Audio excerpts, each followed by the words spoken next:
APJ Abdul Kalam, সে হরিদাস পাল, তুই একটা অশিক্ষিত বর্বর, মূর্খ, আবাল, গাঁজাখোর। দিলীপ বাবু একটা কথা বলেছে যে মুসলিমরা নাকি হরিদাস পাল।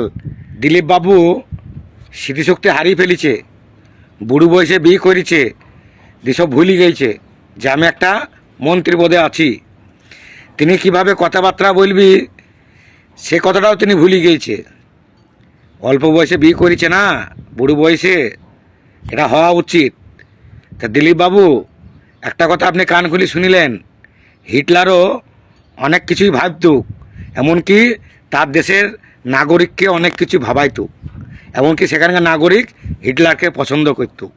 তারপরে কি হইল, তার রাজত্ব বাজেয়াপ্ত হয়ে গেল। কেন? সেখানকার নাগরিক বুঝতে পেরেছে যে হিটলার সেটা কি করতে চাই। তো আপনার যে কথাবার্তা, আপনি একটা কথা বলেছিলেন, ডায়লগ দিয়েছিলেন যে খোদা মেহেরবান তো গাধা পেলওয়ান, আপনার ডায়লগ আমি আপনাকে ফেরত দিলাম। পশ্চিমবঙ্গের মানুষকে যেভাবে আপনারা হয়রানিতে ফেলেছেন, কারোর বাড়ি চলে গিয়েছে, কারোর দোকান চলে গিয়েছে, কারো কর্ম চলে গিয়েছে, কারোর ব্যবসা নিয়ে পরিশান, এমনকি যারা গ্রামগঞ্জে ছোট ব্যবসা করতুক তাদের ব্যবসাও নষ্ট হয়ে গিয়েছে। দিয়ে আপনারা শান্তিতে বসতে চান, রেড রোডে যোগী আসন করতে চান, আপনারা শুয়ে থাকেন, কোনো মুসলিম ভাইয়ের অসুবিধা হবে না। কিন্তু পশ্চিমবঙ্গের ভাইদের কাছে আমার একটাই প্রশ্ন, ভাইরা এটা কি ঠিক হয়েছে? মুসলিমরা যদি কোনো বিরোধিতা হয়ে থাকে, কোনো পার্টির বিরোধিতা করেছে, কিন্তু কোনো মুসলমান কোনো হিন্দু ভাইয়ের বিরোধিতা আজ পর্যন্ত করেনি আর করবে না। মুসলিমরা সবসময় শান্তির বার্তা চেয়েছে যে দেশের মানুষকে নিয়ে আমরা সুন্দরভাবে যেন বসবাস করতে পারি। তা বন্ধুরা, যেটা আমার কথাবার্তা ভালো লাগে অবশ্যই কমেন্টে জানাবেন। পশ্চিমবঙ্গের এক বিজেপি নেতা নাকি বলছেন যে মুসলমানরা নাকি হরিদাস কোন হরিদাস পাল। আরে দিলীপ ঘোষ, তোকে বলছি, তোর কে সাহস দিল যে সমস্ত মুসলিম সম্প্রদায়কে হরিদাস পাল বলার? তুই একটা অশিক্ষিত বর্বর, পেটে তো তোর বিদ্যে নেই, শিক্ষা তো তোর নেই, তা নাহলে গরুর দুধে সোনা পাস তুই? তোদের লজ্জা নাই? তোদের শরমও নেই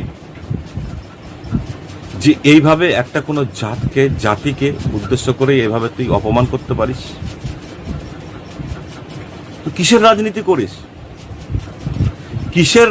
করিস? তুই কি তোকে শিক্ষা দিয়েছে যে কোনো একটা কমিউনিটিকে এভাবে গালাগালি করবে? তোর স্পর্ধা কত? তুই কে রে? তুই কে? এই মুসলিম সম্প্রদায়কে এই ধরনের কথা বলার অধিকার তোকে কে দিয়েছে? আগে উত্তরটা দে। তাহলে এপিজে আব্দুল কালাম, সে হরিদাস পাল, তাই তো? সারা বিশ্বের মুসলিম তারা হরিদাস পাল। সেই হরিদাস পালদেরই পেট্রোল, ডিজেল, গ্যাস নিয়ে সারা ভারতবর্ষ চলছে।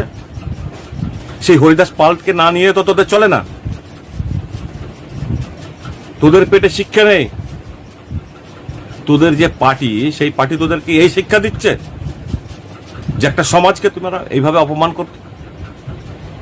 কে দিয়েছে তোকে এ ধরনের? মূর্খ, আবাল, চন্ডাল, গাঁজাখোর, তোর মতো নেতা যদি ভারতবর্ষে জন্মগ্রহণ করে, ভারতবর্ষ শেষ হয়ে যাবে। প্রত্যেকটা সম্প্রদায় মানুষকে নিয়ে চলাই হচ্ছে আমাদের সংস্কৃতি। মুসলিম সমাজকে টার্গেট করাটা ছাড়ো, নিজের চরকায় তেল দাও, নিজের পার্টিকে তেল দাও, উন্নয়ন করো, মানুষ তোমাকে ভালোবাসবে। এই ধরনের কোনো গন্ধ রাজনীতিতে করতে এসো না, তোমাকে বলে দেওয়া হচ্ছে। ঠিক আছে? মুসলিম সমাজকে তোমরা এতই ছোট পেয়ে গেছো যে তুমি তাকে হরিদাস পাল বলে দেবে। পাকিস্তান চলে যাও, বাংলাদেশ চলে যাও নামাজ পড়তে। হ্যাঁ, তোর বাবার দেশ নাকি?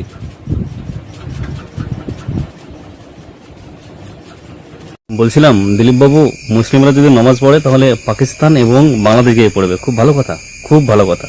যাই হোক, আপনি মন্ত্রী পদে এখন আছেন, আজে বাজে কথা বলছেন, গাঁজা মাজা খান, সেটা খুব ভালো করে জানি। আর আপনি এখন কলকাতায় কেন মন্ত্রিত্ব পালন করছেন? আপনি আপনার বাড়ি তো ঝাড়গ্রাম, সেখানে গিয়ে আদিবাসীর সঙ্গে থাকুন না। কেন এত মাথা গরম করছেন? আর একটু বেশি করে পাতা পাতা খান, বুঝেছেন? এই ক্ষমতার অপব্যবহার করছেন, করে নিন, বেশি সময় নিয়ে হাতে। আমাদের পশ্চিমবাংলা রাজ্যের একটা মন্ত্রীর নাম হচ্ছে দিলপি। সেই দিলপি বলছে কোন হরিদাস পাল যাক নামাজ পড়তে বাংলাদেশে পাকিস্তানে। তো আমিও সেই হরিদাস পাল। তো যেহেতু আমাদের পশ্চিমবাংলা রাজ্যের মন্ত্রী, সে বলছে হরিদাস পাল, মুসলমানদের নাম রাখছে। তো হ্যাঁ দিলীপ কাকা, আমি দেখেন বেঙ্গলারে এসেছি, সেই হরিদাস পাল। তো যাক, আপনার বুদ্ধি ও ব্যবহারে আপনি মানুষের কাছ থেকে সম্মান পাবেন। যাবে, তোর কথায় রাগ করলাম না, আর না বলে চুপ থাকতেও পারলাম না। বলছি কি, দেখি তোর মুখ খেয়ে কতটা শক্তি আছে আর আমাদের দুধ খেয়ে কতটা শক্তি আছে। যেদিন নামাজ বন্ধ হবে না, সেদিন এই ভারতবর্ষে না কিয়ামত শুরু হবে, কিয়ামত। দেখে নিস। তো ফালতু ভাউ ভাউ ভাউ করিস না, ক্ষমতায় আছিস, যতটা দরকার ততটাই কাজ কর, এর বেশি কাজ করিস না। কিয়ামত দেখিস না, কিয়ামত দেখে নিবি। আরে মুসলিমরা যদি হরিদাস পাল হয় তাহলে তুমিও হচ্ছে শুয়োরের পাল, বুঝতে পারলে? হ্যাঁ, তোমার গায়ে রক্ত আছে আর মুসলিমদের গায়ে দুধ আছে, পানি আছে, এটা কিন্তু ভেবো না, ঠিক আছে? আরে বলতে লজ্জা লাগে না তোমাদের? মুসলিমদের পাকিস্তানে গিয়ে নামাজ পড়া হোক, বাংলাদেশে গিয়ে নামাজ পড়া হোক, কলকাতার বুকে রেড রোডে নামাজ পড়ানো যাবে না? ছি, ধিক্কার জানাই। মুসলিমদের সম্পর্কে তো ইতিহাস ঘেটে দেখেছো। মুসলিমরা দেশের জন্য কি করেছে কি না করেছে, সবকিছু তো জানো। জানার পরেও এইগুলো মানে পরিকল্পনা করে একটা মুসলিমদেরকে দাবানোর চেষ্টা করছো। ছি ছি, ধিক্কার জানাই। সারা পশ্চিমবাংলার মানুষের উপরে আমি বিচার ছুড়ে দিলাম, তোমরাই বলো না। গেল কোরবানিতে, ঠিক আছে, মুসলিমদেরকে বললে রেড রোডে নামাজ পড়ানো যাবে না, রাস্তা জ্যাম করা যাবে না, যা হয়েছে আগে হয়েছে, এখন আর যাবে না। মুসলিমরা মাথা নত করে, মাথা পেতে মানে সব স্বীকার করে নিল, জি ব্রিগেড ময়দানে নামাজ পড়ানো যাবে কিংবা হবে, সেটাই মাথা গ্রহণ করে সব কিছু মান্যতা দিয়ে মুখ্যমন্ত্রীকে সেটাই স্বীকার করে নিল।